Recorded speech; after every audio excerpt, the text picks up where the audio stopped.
Bonjour les amis et bienvenue dans cette nouvelle vidéo d'éveil santé. Si vous avez regardé les autres, vous savez que je développe en détail des sujets que j'ai rapidement survolés dans mon livre, que vous pouvez d'ailleurs encore télécharger gratuitement.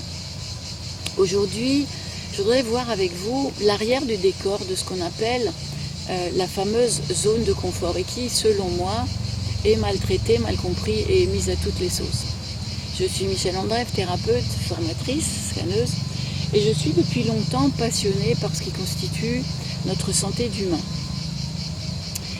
Je voudrais vous parler aujourd'hui d'un sujet qui est vraiment traité à tort et à travers dans les médias, voire même dans le milieu du développement personnel, et surtout par certains grands manitou du marketing. De quoi vous parle-t-on exactement quand on vous parle de votre zone de confort ? J'ai reçu ce mail d'un coach en marketing dans lequel j'ai relevé ces phrases.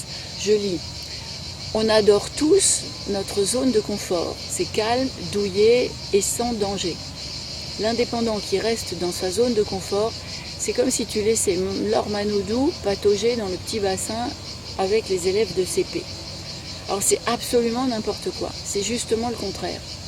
Un champion, un athlète qui prend des risques, un sportif qui dépasse ses limites, un patron qui ne s'intéresse qu'à la courbe de croissance de son entreprise, sans prendre en compte le facteur humain, c'est ça la zone de confort. C'est l'endroit où il va se surpasser, vouloir avoir raison, sans avoir conscience qu'il pourrait faire autrement. Il va aller souvent très, voire trop loin, là où il a besoin d'être quelqu'un qu'il croit devoir être.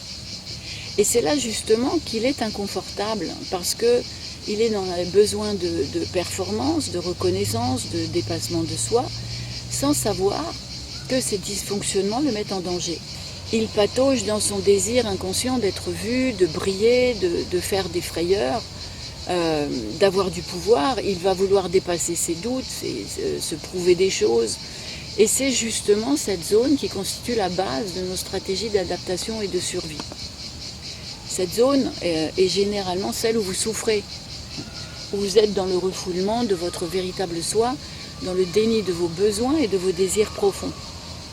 Vous êtes dans les croyances de ce qui est bon pour vous ou de ce que vous désirez. Cette zone que vous connaissez par cœur et que vous avez développée depuis votre enfance pour vous sauver de certains enfers. Alors voilà un autre exemple que j'ai lu, encore dans un mail qui faisait la promotion d'une formation pour réussir. Je vous lis le passage. Cette semaine, j'ai offert sa première glace à mon fils. Vous auriez vu ses yeux s'illuminer au moment de la goûter. Et pourtant, je me souviens d'une époque où je me serais surpris de penser aux difficultés de mon compte en banque avant de penser au bonheur de mon enfant. Ce marketeur qui a bien réussi dans le business et a des revenus à 6 chiffres depuis longtemps est en train de vous raconter qu'il vient d'offrir sa première glace à son fils. Il prend les gens pour des imbéciles en mettant dans la même phrase tout et son contraire pourvu que cela touche votre sphère émotionnelle. Et si vous tombez dans des panneaux à longueur de temps, c'est que vous êtes dans des dysfonctionnements toxiques et répétitifs qui vous font plonger dès que quelqu'un touche à votre corde sensible. C'est que vous êtes prisonnier de votre zone de confort justement, là où vous savez y faire avec votre souffrance et vos dysfonctionnements. Des exemples comme ça, même venant de grands manitou qui ont pignon sur rue et qui gagnent des millions, il y en a pléthore dans mes boîtes mail tous les jours. Et c'est là que je voulais en venir. Ils appuient justement là où ça fait mal. L'argent, les amours, la réussite, la notoriété, etc. Alors que ce sont vos véritables problématiques sous-jacentes qui vous empêchent d'avoir les comportements qui vous conviendraient vraiment. On ne réussit dans le business et dans tous les autres domaines que lorsqu'on a réglé certaines choses avec soi-même.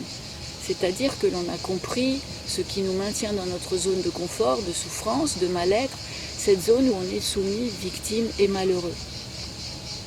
Si vous vous faites avoir, quel que soit le produit que vous achetez dont vous n'avez pas besoin, ou bien auquel vous n'allez rien comprendre, ou bien qui viendra juste grossir la pile de ce que vous avez déjà, c'est qu'une corde de votre fonctionnement est faible, voire plusieurs, et que vous êtes dans vos pensées et vos croyances. Vous achetez pour avoir plus, pour pouvoir croire que vous en avez besoin, ou pour devenir plus grand parce que vous pensez être petit, vous vous laissez berner par l'autre parce que vous êtes persuadé que vous n'avez pas les capacités qu'on vous promet.